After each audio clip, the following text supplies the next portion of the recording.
Our next rainmaker. Rainfall totals look to be between half an inch and an inch in some spots, locally more. We'll keep an eye on the flood issues, and on Wednesday, looking like a washout before we dry out.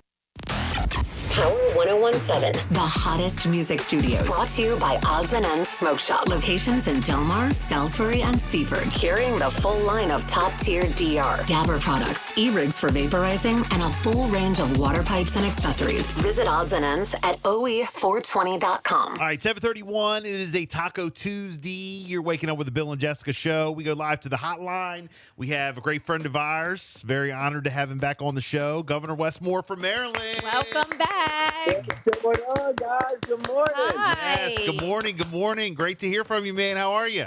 I'm doing so well. I'm grateful. We really do have an amazing state.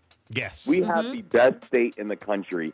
I mean, bar none. And I'm really, really thankful how this state just continues to rally and move. I mean, Maryland's on the move, and so we're feeling really good. And it's election day, so I'm excited. Yes, well, that's why we wanted to have you on today. It's Maryland Vote Day, Maryland Primary Day. It's a big day. So kind of give us a rundown. I mean, you always, bring the positive energy. We love it. It's all about getting out and making a difference, just encouraging people to vote, right? That's exactly right. I mean, it's just really important that people make their voice heard because people need to see that how they vote and them getting out there making their voice heard, it actually makes a difference. And so when people say, well, my vote doesn't matter or I don't even know, what the main issues are, every single thing that happens throughout your day is a policy decision. And what I mean by that is this, where you're waking up, the home that you're living in, the, rising housing prices, protections for renters. These are policy decisions. The transportation assets that you have to get to work or to get to school, those are policy decisions. What type of, how are the schools that your kids are attending? What are the wages that you're getting paid at your work? These are policy decisions. Whether or not you feel safe inside of your community, these are policy decisions. And so it's just incredibly important that people get out there and make their voices heard because if you elect people who believe in partnership, who believe in working together, partnership produces progress. But you've got to be able to make sure your voice heard so that your ideas and your issues can actually be represented. Who are some of the key people that, we should be looking for on the ballot that, the Moore campaign is getting behind? Yeah, so we have a couple really big races that are going to be taking place both for the primary and the general. And the great thing is there's great candidates around. We're going to be in the Senate race. I'm supporting Angela Alterbrook inside the Senate race. I think that she just has a tremendous record and a tremendous track record, and I think she'll make a fantastic senator. I also know is that as we think about for a primary race, what you have is kind of internal for primary for people who are voting for whatever political party they're registered for. Right. It's also really important though that people understand, as I said in the military, the difference between the battles and the wars. And the wars is really about how you're thinking about this come November, where that so much is on the line. Everything from reproductive freedoms are going to be very much on the line. How we think about things like, how do we address public safety in a real way? All those things are going to be on the line. And so I just really encourage people to get out there and make their voices heard. I don't know how, much you follow some like real local stuff like school board elections and stuff like that. But I know there's also a big race going on in Maryland, right here in Worcester County. Yes. For school board. I don't know if you followed that at all. A lot of stuff going on with that. Yes. So, I mean, definitely, like how important is it? Like, what would you say to people, who are questioning or like, well, I don't know if I have time to go vote today. Like, how important is it to vote for even like something like a school board member or something like a county commissioner, something like that?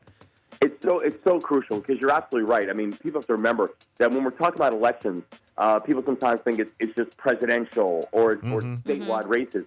Sometimes it's things like school board and it's judges.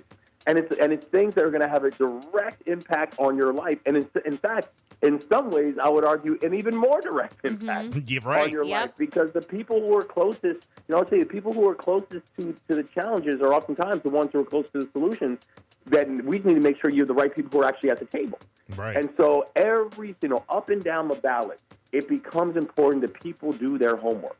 that people understand what are the values, what is the vision, what is the hope for all these people who are running for these seats. Because I am telling you, whether it is a school board member, whether it is a judge, or whether it is a person running for president, all these people are going to have, in some way, shape, or form, a direct impact on your life. And so you want to make sure that you're out there supporting and advocating for the person who best represents your interests. Yes, couldn't have said it better myself, Governor Wes Moore. Some great words this morning. Can you kind of give us, while we got you, a quick update on the Key Bridge? I know that you guys have been working tirelessly, and you've been giving updates. You've been keeping everybody in the loop. But for maybe people who haven't heard, what's the latest? Absolutely. In fact, I'll be actually back out there today down at the Key Bridge. As we're just continuing this progress to push for progress, and it's amazing because not only we lost 6 Marylanders that day in that fateful morning, and thankfully we promised those families that we would do everything in our power to bring them closure and comfort, and we've done that, where we've been able to thankfully last week recover all 6 individuals and bring them back to their families, and know that that closure process and that comfort process, it will continue. We knew that we had to be able to support the workers. There was tens of thousands of workers who were impacted by this, so we immediately stood up programs and platforms to be able to support the workers, to make sure that they were not going to be directly impacted, our first responders, that they were going to get the support that they needed, and even passed legislation to provide scholarships to the families of the ones who were lost, and also people who've been lost in other traffic accidents. And the big thing that we're also really grateful for is this has been a 24/7 operation. Mm-hmm. And when people told us that first morning that this would take months in order to clear the channel, I mean, because we're talking about a ship that is the size of 3 football fields. Wow! Mm-hmm. And that is the weight of Camden Yards at full capacity. Mm. That's the enormity of this ship. Oh, and now something that they told us that we had heard that was going to take months in order to clear the channel. We're now on pace to be able to get it done in a week. Wow! And so we're going to be able to get full commerce back open, get the Port of Baltimore fully functioning again, get people back to work, and we are going to rebuild the Key Bridge. Nothing is complete until that Key Bridge is complete, and so we're committed to just making sure that we're doing it right, that we're doing it fast, and that we're doing it safe. Man, you guys have done a great job, and of course, we want to thank all of our first responders and everybody out there, on the battle lines. So I do have to ask you, since I have you on the line, and we're talking about voting, Kendrick or Drake? I gotta. Oh my goodness, Bill! What? Hey, listen, look, that's like one of the biggest stories. There are a lot of close races that are taking place in the election cycle. This one is not one of them. Okay. Really? Kendrick won in a blowout. Oh, really? Really? This is not a nail biter. I don't know. Wait for the polls to close on this one. I don't know.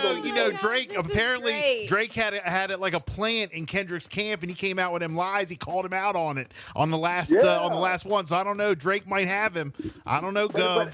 But now word is back that Drake actually was paying people to try to find dirt on Kendrick, and the dirt that they gave him on Kendrick was wrong too. So the oppo doesn't always work out for you. The oppo doesn't work out. Okay, all right. Look, we'll put Governor Wes Moore down. One for Kendrick. Yes, this is great. I'm team Kendrick on this one. Yeah, look, one of the biggest, and isn't this so cool? In this, like, hip hop has just elevated. Like I saw, people. A couple people came out and says, "Oh, this is whack and this is whack." Look, you know how much this has put hip hop on the forefront, and just made it just like what it is. This is what hip hop's based on. That's right, and that's the thing. I think people, and listen, you just hit the nail on the head. I mean, this is hip hop's origin, right? Yes. Hip hop has always been it's been battle rap. It's been the cipher. It's been like that. That's what hip hop was built on, and as long as we keep it on wax, it's all good. Well, look, when you run for re-election, I want to see a diss record come out against your opponent. I love it. Yes. And I'm gonna give y'all the exclusive. Yes. Right. Yes, Yes. absolutely. Well, we have the, I wanted to clue you in on this too. We have the 3rd annual Bill and Jessica Shore Awards going on right now. So if you would like to get in to vote, you can email Jessica at power1017.com and you can vote on who the best in the biz on the shore is. It's all about local business. We got the best food plug right here on the Eastern Shore. We got the best barber, hairdresser. We got the best DJ, best party promoter. We have tons of different categories. So this is also a great time to, nominate as far as, it's primary day. Go also nominate for the Bill and Jessica Shore Awards. And then I'll clue you in when you come down here to visit. You can go to some of these places. Oh, I love it. I'm in. And as y'all know, we've been spending a lot of time on the shore, and I'm really excited about the things that are happening on the shore. So I have some thoughts on some folks who I know I've had the pleasure. Yeah. Some of your favorites. With, so I'll be contacting you. Yes. Okay. When's the next time you're going to be on the Eastern Shore? Do you know? I think we're back. Exactly. I think we're bringing our whole cabinet. Which I love. I'm literally bringing the whole team. I think we're actually doing that in the next week. So I'll let y'all know. Okay. Good. All right. Very good. Very good. Well, look, Governor Wes Moore, family good. Everybody else doing good. Family's blessed. I'm so grateful, man. I mean, God is really taking care of us, and I'm really grateful because the family's doing great, and the state is really doing well, and so. If I just think about the way that Maryland is leading right now and the way the entire country is paying attention to what's happening in Maryland now, it's a beautiful thing. So we're grateful. Love it. Love it. Well, again, today is primary day. Get out in Maryland and vote. Polls are going to be open pretty much most of the day. I know hopefully they'll have some results a little bit later on this evening. I think they're going to start rolling in, Jess. You 8 saw p.m. around 8 p.m. Right. Governor Wes Moore, anything else you want to add to the people of the Eastern Shore? No, just my deep appreciation to you guys. Because honestly, in addition to being just the voice of the community, you all have just been remarkable friends. Thank you. And you as well. I think about and I just think about some of the things. I mean, look, we just came off a legislative session where we were able to pass the most aggressive housing package in the history of our state to just really try to focus on things like housing affordability and being able to protect renters and being able to give pathways to make people better home buyers. We just passed a whole package that we're going to announce this week around public safety and making sure that our communities can be safer and really drive around accountability for people that both break the law and also for the systems that are supposed to be taking care of people. And so I bring those up because so much of those things that we're pushing on hard right now have been because of conversations we've had with you and conversations with your listeners. And so I just want to say to everybody, thank you for being engaged and involved, and thank you for being part of the solution because it matters and it's working. Well, we really appreciate you, allowing us to be your outlet to, the shore and, of course, anything you guys do, let us know. And, we're here for you guys. Governor Wes Moore from Maryland, as always, thank you so much for checking in, my man. We appreciate it. God bless y'all and go Kendrick. Hey, have a good one, man. Thank you. There he goes. Governor Wes Moore from Maryland.